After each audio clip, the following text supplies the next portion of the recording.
Hello everyone, I'm Robert and I'm an English teacher at Wise English in Da Nang, Vietnam. I'd like to welcome you to our series of videos of top tips for getting a higher score on the IELTS test.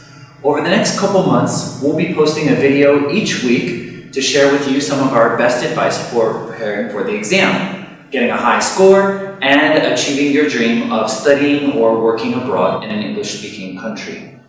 Today, we'll start at the beginning.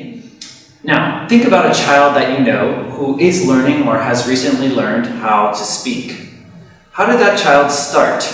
Well, before they could speak, they had to listen. They had to take everything in around them for months and months. They had to hear lots of different sounds, different rhythms, and watch the people around them speak, watch their mouths, watch their body language.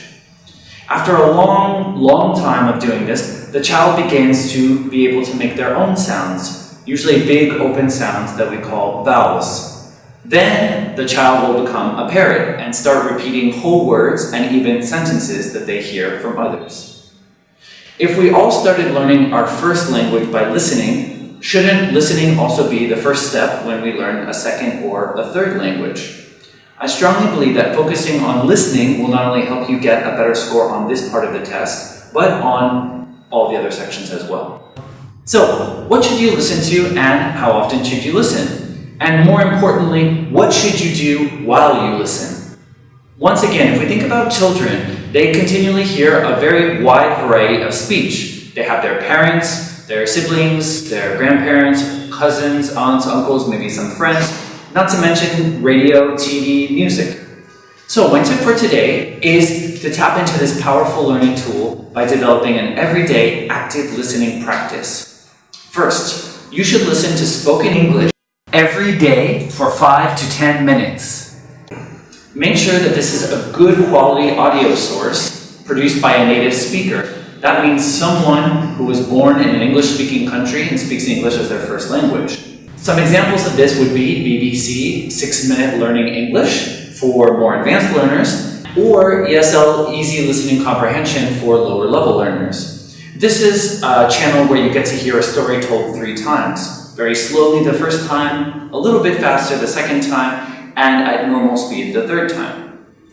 Now, what should you do while you listen? Close your eyes or stare at the wall. At Wise English, we teach students the art of automatic listening through transcribing. So transcribing means writing everything you hear down on the page and listening as many times as you need to get the whole meaning of the listening. By writing while you listen, you're encoding speech patterns and vocabulary into your memory, which you can then use later for listening tasks on the test or anything else that you're doing in English. Now we'll be posting another video where we talk in more detail about how to transcribe, so be sure to check that video out. But for today, here's my challenge to you.